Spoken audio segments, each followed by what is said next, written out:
Welcome back. This is week 8, lecture 1.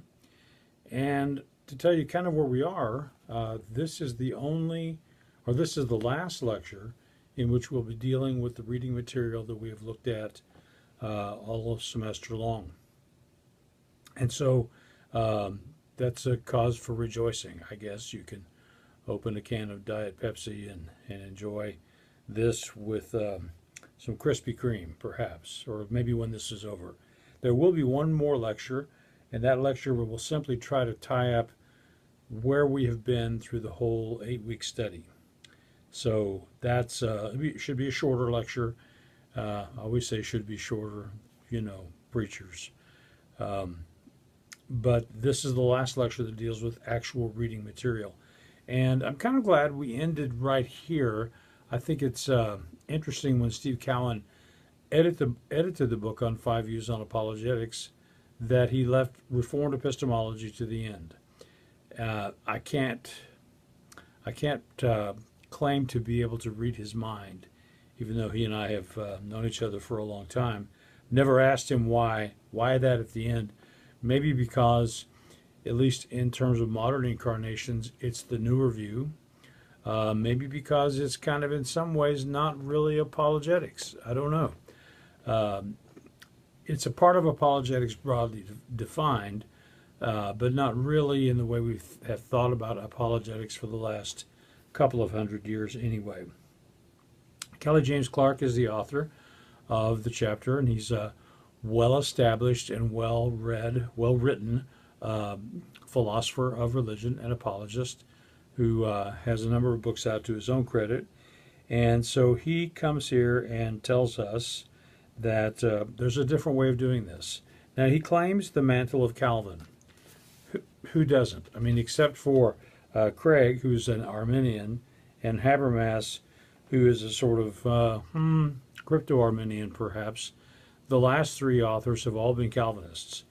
So if you want to ask, where does this fit into the theological schema? Well, it fits into the broadly reformed theological scheme. But he does some funny things with it. And by the way, I mentioned that just to say, which Calvin, or will the real John Calvin please stand up? Is it Van Til's and Frame's Calvin? Is it Feinberg, Paul and John Feinberg's Calvin? Or is it Kelly James Clark and Alvin Plantinga's Calvin? Well, I don't know. He begins, I think, in a pretty good place with W.K. Clifford and an article that Clifford wrote in which he said no belief should be undefensible, and that we should be able to provide foundational arguments for every belief that we hold. Now, that's a pretty easy target, as Clark goes on to talk about here. Nobody lives that way.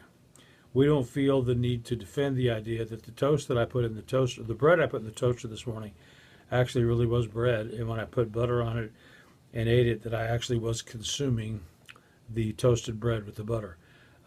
We don't feel like we have to defend those things. If we did, we'd wind up in an asylum, if there are any of those still around, begging for quarters on Park Avenue, or perhaps with a gun to our head. I'm not sure.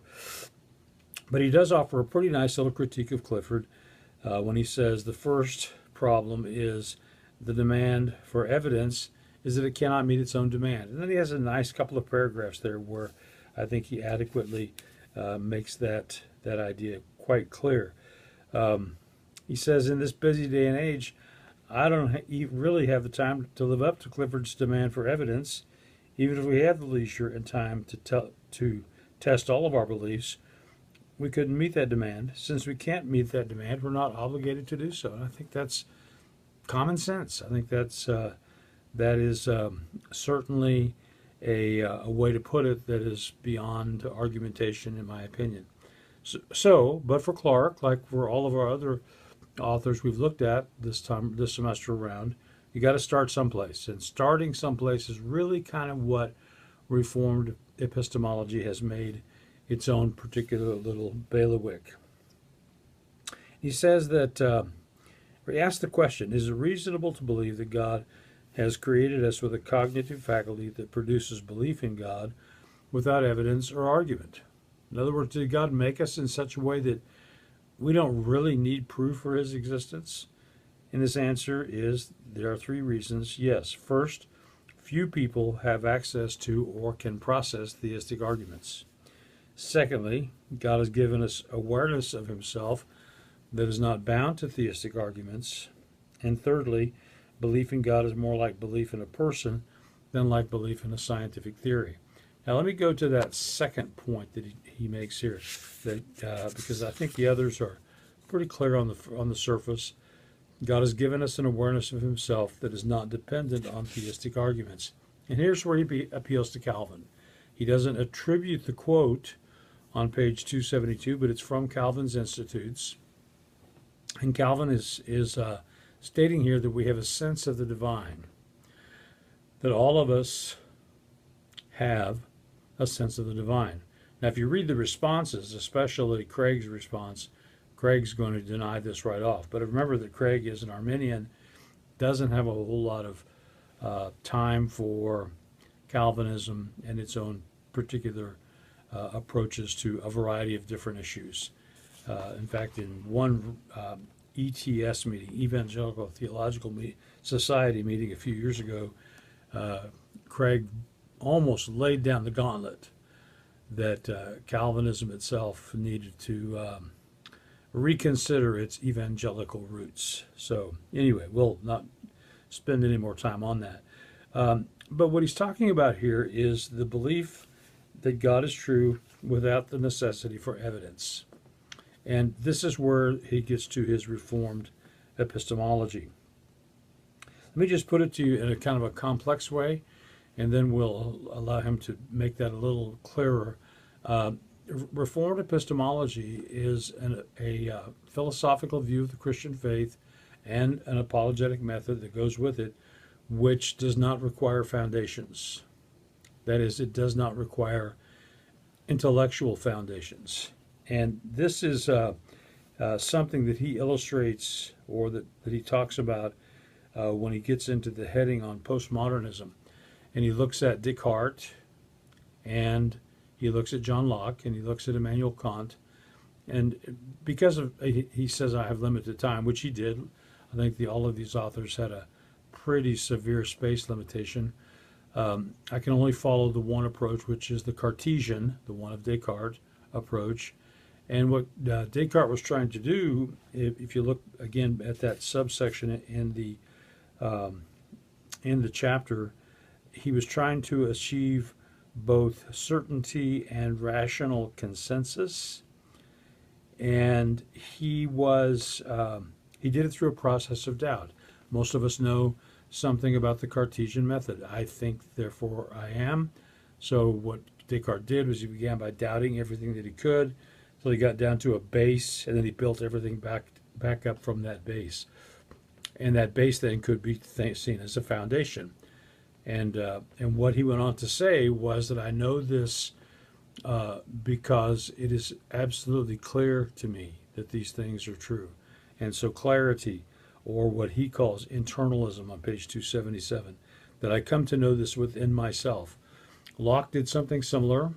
Locke built off of Descartes, but Locke did his own little process, which was empirical instead of internally rational, but it eventually has that sort of internal component of certainty as well. And what he's going to argue here is that we don't need that. And the reason we don't need that is because the belief in God is properly basic. Now, he has a section here called Postmodern Apologetics. And though he doesn't actually say it in so many words, I think what he's hinting at, and I would agree with him, is that Reformed epistemology is a form of apologetic uniquely suitable to the postmodern spirit. Postmodernism is a rejection of foundationalism, that we don't have any certainty, whether it's rational or empirical or the church or philosophical or the Bible or anything else, upon which to build a foundation of certain knowledge. And so Reformed epistemology says, no, we don't. Let's just sort of skip that. Let's bypass that. And let's instead ask people whether or not their belief in God is something that arose out of some kind of rational consideration, some kind of philosophical consideration. And in this, somewhere here in this chapter, he mentions the book that he edited on why philosophers believe. A very helpful book. I would recommend that you read that book when you have time between semesters in this course, or when you finish the course, or maybe some professor will have you read that book. And so that, and a couple of other books. There's another book called Coming to Believe in God at Harvard. And these are all testimonies of people who came to faith in God and belief in the Christian revelation without going through the theistic arguments, without going through evidentialism, without going through all of that. People who came to an awareness of God, as he talks about here, by being by a mountain stream, or watching a child be born, or listening to music, or listening to a sermon, or something else that bypass some of those rational points of rejection or defense that stand between people today, and really people of all days, and God. So this is Reformed epistemology. It is the idea, the basic idea here is that belief in God is properly basic. In other words, it's part of who we are. And in order for people not to believe in God, they have to work really hard. They have to become people with a PhD, or listen to people with a PhD, or, and he says this is the more common, they have to be people who, for whom the moral obligation to live up to the expectation of Scripture is something that is beyond their desire to conform to. They don't want that. In other words, they don't want God. And so the basis for the rejection is not really intellectual, it's something else. It's moral, or in some other capacity. People who claim to not believe in God based on intellectual reasons are rare. All right.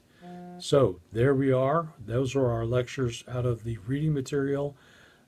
Again, we're in the last week. I urge you to work with alacrity to finish your reading and the other things that have to be done here, and to also to take care of the final. And there will be one more lecture to come in which we'll look back on what we've talked about this semester and say, well, what the heck was all that?